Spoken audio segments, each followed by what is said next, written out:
Hello and welcome back to the Deep Dive. We are back with another stack of source material, and today we are cracking open Lippincott Illustrated Reviews, Microbiology. Specifically Chapter 19. Yes, Chapter 19, and honestly, I am excited about this one because we are tackling a group of bacteria that are veritable escape artists. We're talking about Rickettsia, Ehrlichia, Anaplasma, and Coxiella. It is a fascinating chapter. I mean, these organisms are what we call obligate intracellular parasites. Right. They're microscopic invaders that have evolved a very specific and, frankly, a somewhat terrifying lifestyle. Exactly.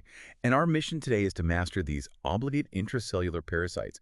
We need to understand how they get in, what they do to our bodies, specifically those nasty rashes, and how we stop them. Because, and correct me if I'm wrong here, these aren't just obscure textbook bugs. These are life-threatening infections. They absolutely are. If you look at the big picture, the reason understanding this chapter is so crucial for, clinical medicine is that these bacteria cause generalized infections. We are talking high fevers, distinctive rashes, and if missed, they can be lethal. Wow. Yeah.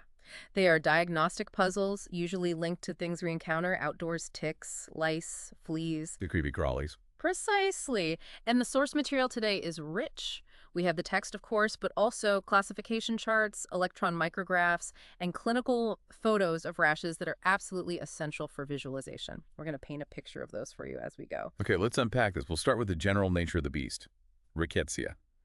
The text calls them obligate intracellular parasites. Now, I know what a parasite is, but what does obligate intracellular actually imply in this context? That's a great question. I mean, people hear that and they think of viruses, right? Yeah, I thought viruses were the ones that had to live inside cells. And they do. But viruses must be inside a cell because they just don't have the machinery to replicate at all. They need the host's factory. Rickettsia and its cousins, they're true bacteria. They have DNA, RNA, ribosomes. They have the machinery, but they've evolved to be totally dependent on the host cell for something else. What's that? Energy. So they have the car, but no gas. That's a great way to put it. The text explains that their plasma membranes are leaky. Leaky. That sounds like a design flaw. You'd think so, but it's actually a brilliant strategy. Because their membranes are so permeable, they can steal nutrients, amino acids, and vital energy, specifically ATP, directly from the host cell's cytoplasm. So they are energy vampires. Essentially, they don't have to spend resources making it themselves, they just take it. And here is where it gets really interesting from an evolutionary perspective. The genus Rickettsia is actually closely related to the ancestor of mitochondria. Wait, the powerhouse of the cell? The very same. The theory is that mitochondria started out as a Rickettsia-like bacterium that got swallowed by a primitive cell eons ago and just decided to stay and help out in exchange for a home. And these guys decided to stay and steal. Exactly. They even have a similar electron transport chain. It's a fascinating evolutionary connection found right there in the text. That puts a whole new spin on symbiosis. Yeah. So if we were looking at these things under a microscope, what are we seeing? I'm looking at figure 19.2 in the source, the electron micrograph. Visually, they look like pretty typical prokaryotes. They're small. We call them coccobacilli, sort of short, stubby rods. Okay. They have a gram-negative cell wall structure. But, and this is a key takeaway for the lab, they stain correlate with a standard gram stain. So you can't just do a gram stain and call it a day? No. If you suspect these infections and run a standard gram stain, you're going to see nothing. Nothing. Because they live inside the cells and have minimal peptidoglycan, they are best visualized with polychrome stains like Jumza or Machiavello. You have to know what you're looking for to even order the right test. Okay, so we have these invisible, energy-stealing little rods. How do they actually get into the cell in the first place? They don't exactly knock on the door. They use a process similar to phagocytosis. They essentially trick the cell into eating them. But typically, when a cell eats a bacterium, it traps it in a bubble called a phagosome to destroy it. Right, with acid and enzyme. Exactly. But Rickettsia has a trick. Of course it does. Once it's inside that bubble, it produces an enzyme called phospholipase C. Phospholipase. Sounds like a chemical weapon. It basically is. It degrades the phagosome membrane. This allows the bacteria to escape that trap and spill out into the cytoplasm before the cell can kill it. And now they are free. Now they are free in the nutrient-rich cytoplasm where they can grow and multiply. Okay, so they are out in the cytoplasm. Now, this is the part of the chapter that I found really cinematic. The text divides Rickettsia into two main groups based on how they move. The spotted fever group And the typhus group. Yes, and visualizing this difference is critical for understanding the pathology. Let's look at the spotted fever group first, like Rickettsia. Okay. These bacteria mobilize the host cell's actin fibril. Actin fibrils, those are like the structural cables inside a cell, right? Correct. And our Rickettsia essentially hacks that system. It polymerizes the host's actin behind it to create a tail. It uses this actin tail to propel itself like a rocket right through the cytoplasm and punch into adjacent cells. So it's like they're surfing on an actin wave, crashing from one cell into the next without ever going outside. That's a perfect analogy. It allows them to spread rapidly through tissue without being exposed to antibodies or immune cells in the bloodstream. So that's the spotted fever group. What about the typhus group? Well, you contrast that with the typhus group, like Rickettsia prowazekii. They lack that actin motility. They can't surf. So they're stuck. They are trapped. They just replicate and replicate until the host cell becomes so full that it bursts or dies, releasing all the bacteria at once. So one is a surfer, the other is a ticking time bomb. Exactly. But regardless of the method surfing or bursting, the target tissue is the same. And I really need to emphasize this. Rickettsia love endothelial cells. The cells lining the blood vessels. Yes. And when you infect and destroy the lining of blood vessels, you get vasculitis inflammation of the vessels. This leads to the formation of thromby little clots and small hemorrhages where blood leaks out. And that explains the symptoms, right? The headache, the mental changes, and the rash. The rash is a direct result of that vascular damage. It's essentially blood leaking into the skin. Okay, let's get into the specific diseases because the source material goes into great detail here. We'll start with the spotted fever group, the big one, Rocky Mountain spotted fever. Or RMSF, caused by Rickettsia. Now, I grew up thinking this was a mountain disease. I mean, Rocky Mountain's in the name, but the text corrects that assumption pretty harshly. It does. While it was first identified in the Rockies, the text is clear that today it is much more prevalent in the southeast and south-central United States. We're talking North Carolina, Oklahoma, Arkansas, Tennessee, Missouri. Wow. Okay, so if you're hiking in the Appalachians or the Ozarks, not just the Rockies, you need to watch out. And the vector here is what, a tick? The wood tick or the dog tick. And there's a mechanism here called transovarial transmission. Transovarial, that sounds impactful. It means the infected female tick passes the bacteria directly to her eggs. So the baby ticks, the larvae, are born infected. Whoa. Yeah.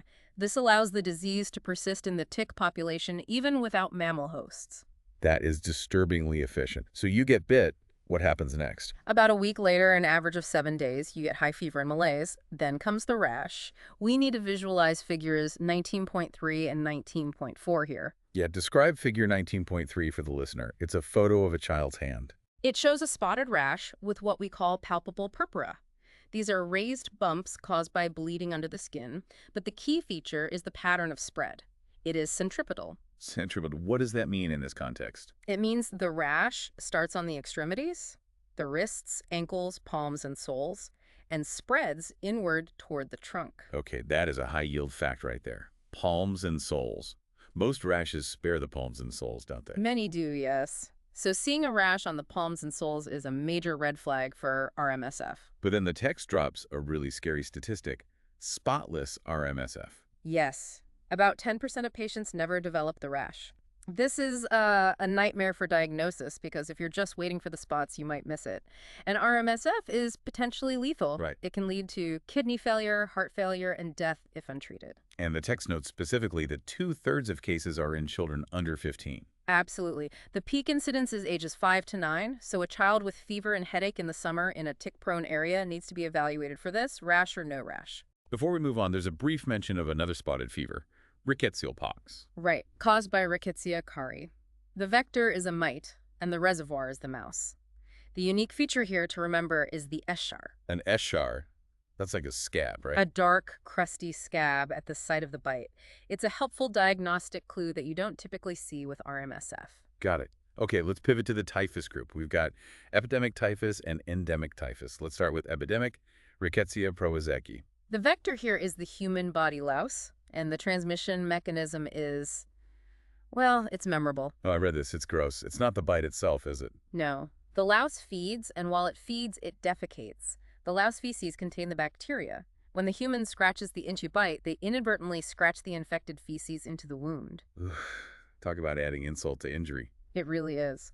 Now, typically we associate typhus with war and poor sanitation because lice thrive in those conditions, but the text adds a surprising fact about the United States. The flying squirrels. Yes. In the eastern U.S., flying squirrels can serve as a reservoir for arthropod.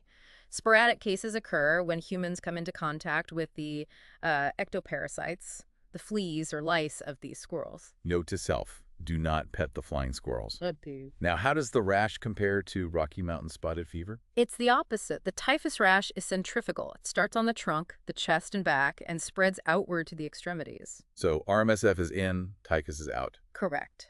And unlike RMSF, the typhus rash usually spares the face, palms, and soles. That is a crucial distinction.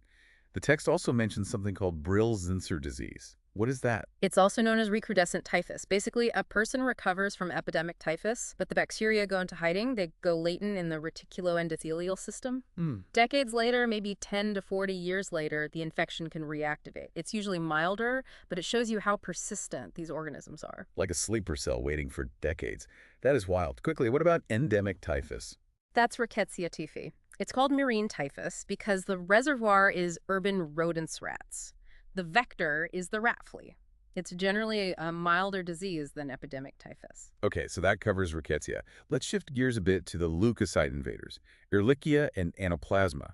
Right. So structurally and behaviorally, they're a lot like Rickettsia, but they have a different target. They don't go for the blood vessel lining, they go for the white blood cells. They attack the body's defenders. Exactly. And we distinguish them by which type of white blood cell they prefer. Okay, let's break it down. Ehrlichia.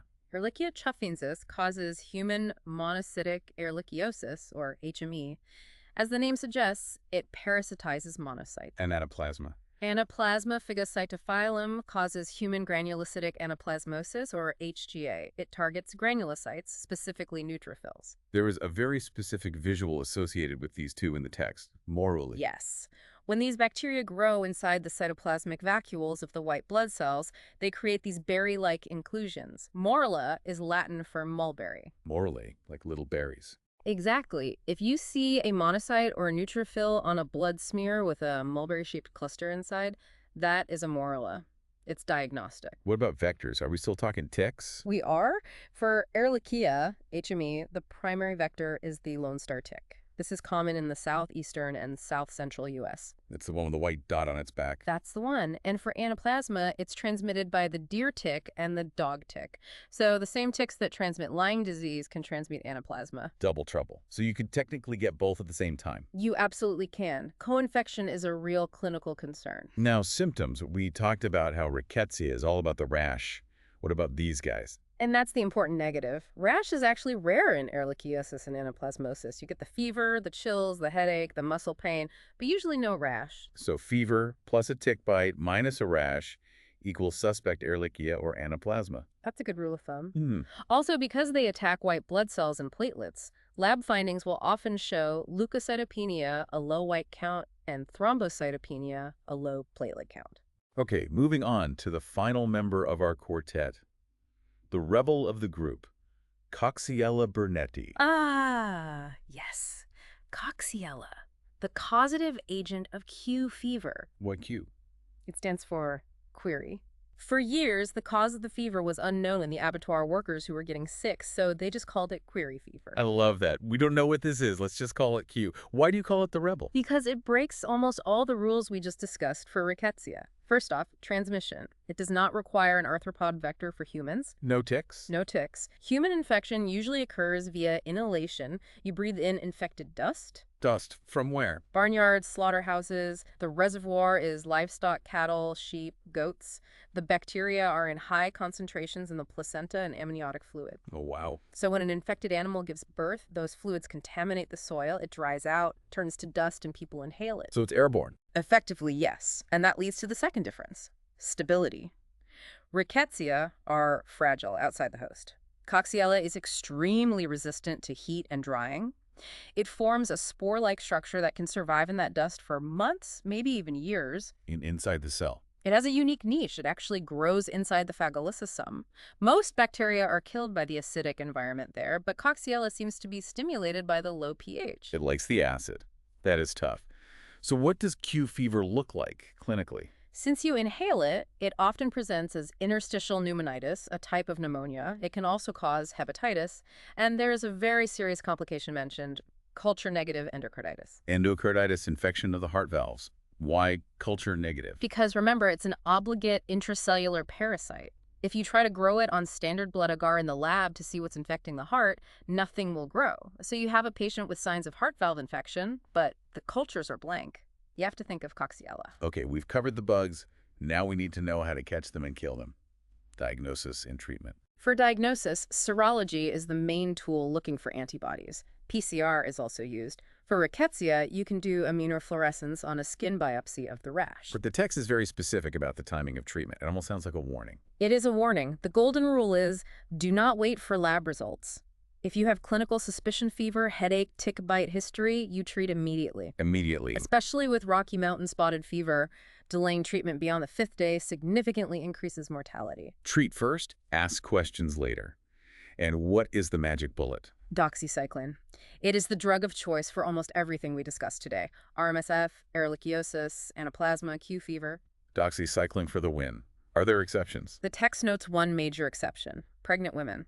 Tetracyclines like doxycycline can affect fetal bone and teeth, so for pregnant women with RMSF, the alternative is chloramphenicol. Chloramphenicol, got it. And prevention. There is no vaccine currently available in the U.S., so it comes down to vector control. Tick avoidance, wearing long sleeves, checking for ticks. And an interesting note, ticks usually need to feed for several hours to transmit the infection. Really? Yes, often 6 to 24 hours. So finding them early really matters. So check your socks and check your hair. Okay, expert, we have covered a lot of ground. I need the last-minute lecture recap. Give me the bullet points. All right, let's condense this. 1. Rickettsia. They are obligate intracellular parasites that steal ATP. They target endothelial cells, causing vasculitis and rashes. Okay. 2. Rocky Mountain spotted fever, caused by R. rickettsii. Vector is the tick. Rash is centripetal, starts on palms and soles and moves in. It can be lethal. Got it. 3. Typhus, caused by R. prozeki. Vector is the louse. Rash is centrifugal, starts on the trunk and moved out, and watch out for flying squirrels. Don't pet the squirrels. 4. Ehrlichia and Anaplasma. They target white blood cells. They form morulae inclusions, no rash usually. Lone star tick for Ehrlichia, deer or dog tick for Anaplasma. 5. Coxiella. Causes Q fever. No bug bite. It's inhalation from livestock. Causes pneumonia and culture-negative endocarditis. And 6. Treatment. Doxycycline is your go-to. Don't wait for the lab confirmation. Boom. There's chapter 19 in a nutshell. And here's a provocative final thought for you to chew on. We mentioned spotless Rocky Mountain spotted fever, about 10% of cases. Yeah, the invisible killer. Think about how many people get a summer flu fever, headache, muscle aches, and just write it out. How many of those are actually missed cases of Rickettsia or Ehrlichia that the immune system managed to fight off or perhaps didn't quite kill? It makes you wonder how prevalent these infections really are. That is a terrifying thought to leave us with. Next time I get a summer fever, I'm going to be checking for ticks very carefully. As you should. Thank you so much for breaking this down with us. To the learner, thanks for diving deep with the last-minute lecture team. Stay curious, stay safe from ticks, and we'll catch you on the next deep dive. Goodbye, everyone.